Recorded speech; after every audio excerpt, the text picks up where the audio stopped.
there's gonna be a tiki umbrella, which is probably the cheapest way to like scream that you're so fun. You know, if any of your friends are like, are you that fun? Be like, would a person who had cocktail umbrellas not be fun? Are you having the best time of your life? When I have people coming over, the first thing that they ask is, what can I eat now and where is it? So I find the easiest thing to do is most often like a dip, because I can throw it together, I can make it like yesterday if I want to, and I can set a bowl of it out in the other room and I can keep cooking in the kitchen. Today I'm gonna have a feta herby green goddess situation. It's kind of like that classic salad dressing from the 70s, but in dip form, and then also a punchy cocktail. This is like a very low maintenance dip. It's probably one of the only things I'll drag out a food processor for. And then some buttermilk also, which is gonna not only add to that like creaminess, but it has also a really nice tang. Think of this as like a better ranch dressing, which I know some of you are probably like, is there a thing that's better than ranch dressing? But I think that this might be.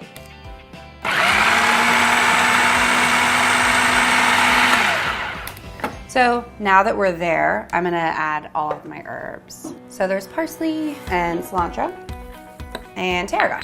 Tarragon is kind of the one that you can't really skip here. It gives like that anisey, really herby, punchy flavor. So I'm gonna add like 1 or 2, 3 or 4 anchovies. If you are serving it to people that you're not sure if they're gonna like it, just don't even tell them they're in there, because they won't be able to taste it. They'll just be like, why is this dip so good? And then let them eat it and be like, because I put anchovies in it. I'm gonna add some lemon zest. I'm gonna add the juice of this too, but later, so hold on to it.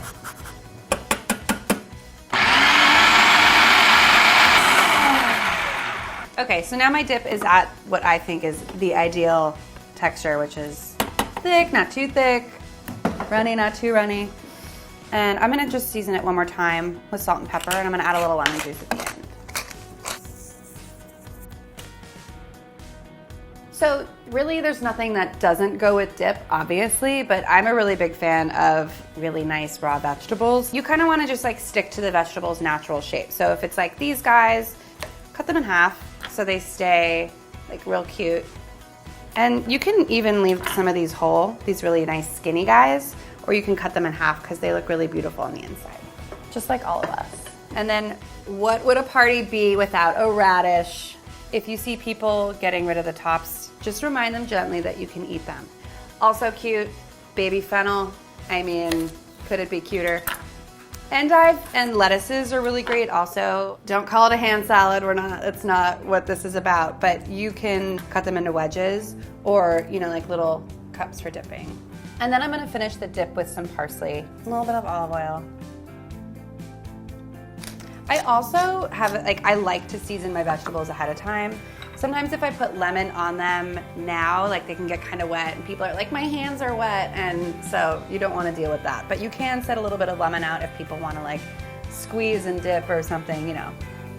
So now that my vegetables are all cut, seasoned, the dip's ready, I'm just gonna set it aside and then we can start on the cocktail. This cocktail is mostly about the pineapple and the mezcal. The lime juice is sort of just to bolster the acidity. Oftentimes when you get pineapple juice, it's more sweet than tangy, so you just kind of want to compensate. I'm using mezcal because I like how smoky it is, and if you've never had it, it's kind of like tequila, but has a lot more flavor, just like a lot more going on. I'm gonna set out some limes as well. People can use them as garnish. It's like a salt rim, but sugar, get it?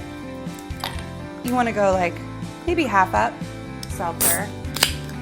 You don't have to babysit your guests, but you can give them guidelines, set out all the tools, and like they'll figure it out.